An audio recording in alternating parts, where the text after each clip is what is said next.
ሰላም ጋይስ እንዴት ሰላም ናችሁ? እንኳን በደህና መጣችሁ። ዛሬ የምናወራው ከዚህ በፊት እንደነገርኳችሁ ራሴን ማሸነፍ አለብኝ ያለበለዚያ ብዬ ነግራችሁ ነበር። ይሄኛው ፓርት 2 ይሆንልናል ማለት ነው። ራሴን ካላሸነፍኩኝ የምሬን ነው የምላችሁ፣ ምንም እንዳትጠራጠሩ። እያያችሁኝ ነው አይደለ?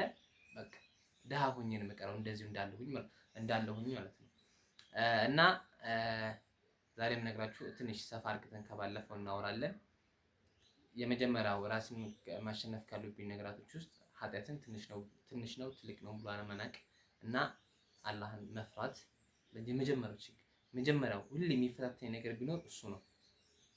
አንድ እርግጠኛ ሆኜ የምነግራችሁ ነገር ምን እንደሆነ ታውቃላችሁ? እኔ ራሴን ተቆጣጠሬ በጭንቅላቴ መማር ከጀመርኩኝ ከመላእክቶች በላይ እንደሆነ ምንም እንዳትጠራጠሩ እሆናለሁ።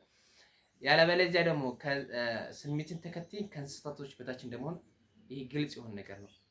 ታያታላችሁ ራሱ እያያችሁት ነው። ስቴፑን እንዴት እንደመጣው ምን እያደረኩ እንደሆነ ሁሉን ነገር እያያችሁት ነው። እና የመጀመሪያው ይሄ ነው፣ ኃጢአትን ትንሽ ነው ትልቅ ነው ብሎ አለመናቅ። የሁለተኛው ነገር ደግሞ ብር እስከማግኘት ድረስ ከሴቶች ጋር ያለኝን ግንኙነት ምንም አለመቀራረብ፣ አለመገናኘት እዛው አየር ላይ እኔ ብር እስከማግኘት ድረስ ሲግማ ነኝ እኔ የምሆነው። የሁለተኛው በተቻለኝ አቅም ከሴቶች መራቅ። የሶስተኛው ደግሞ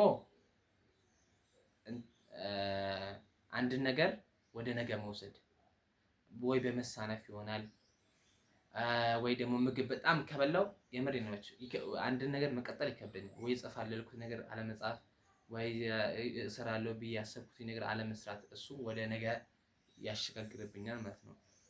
ላስት በናት ሊስት ደግሞ የቀን ውሎዬን ማሳመር፣ ጧት መነሳት፣ ስፖርት መስራት ሊሆን ይችላል። እኔ ሲጀመር ልንገራችሁ ስፖርት አልሰራም፣ ወደፊትም አልሰራምም፣ አሁንም አልሰራም። እና ከባለ ሀብቶች ጋር ማውል ከነሱ ጋር አለመለየት፣ ከቢዝነስ ከብራሞች ጋር ምናምን ከነሱ አለመለየት፣ እንደዚህ ቀን ሁሉ ማሳመር፣ ዒባዳ መስራት፣ አላህን መፍራት፣ ዚክር ማብዛት የመሳሰሉት በእንደዚህ የቀን ውሏችሁን ማሳመር። ሁላችሁም እንደ ሃይማኖታችሁ የራሳችሁ የሆነ የሃይማኖት ፕሮግራም እና ስነ ስርዓት ያለው ይመስለኛል። እና ሁሉም እንደ የሃይማኖታችሁ የቀን ውሏችሁን ማሳመር አለባችሁ። ከባለ ሀብቶች ጋር መዋል፣ ይሄ ምንም አትጠራጠሩ፣ የምሬ ነው የምላችሁ። ብዙ ሰው ላይ የሚታይ ለውጥ ነው ከኔ ጀምሮ ማለት ነው። እና እነዚህን አራት ነገሮች በጣም ራሴን በማሸነፍ ደጋግሜ በመስራት ወደ ለውጥ እንደሚሄድ ምንም አትጠራጠሩ። እያያችሁት ነው፣ የምሬ ነው የምላችሁ። ከየት እንደተነሳው ለምን እንደጀመርኩኝ ምን አይነት እንደሆነ ገና ብዙ የምነግራችሁ ነገርም ራሱ አለኝ እና ታያላችሁ።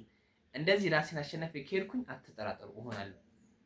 ያለበለዚያ ደግሞ ታያላችሁ ደሃ ሆኜ ወይ ደግሞ ሱሰኛ ወይ ደግሞ ዝም ብሎ መንገደኛ እመሆንበት ጊዜ ሊኖር ይችላል። እና ምንም እንዳትጠራጠሩ በዚህ ለዛሬ ያለኝ ይሄ ነው። በሌላ ጊዜ እስከምንገናኝ ድረስ አንድ ያርቀን።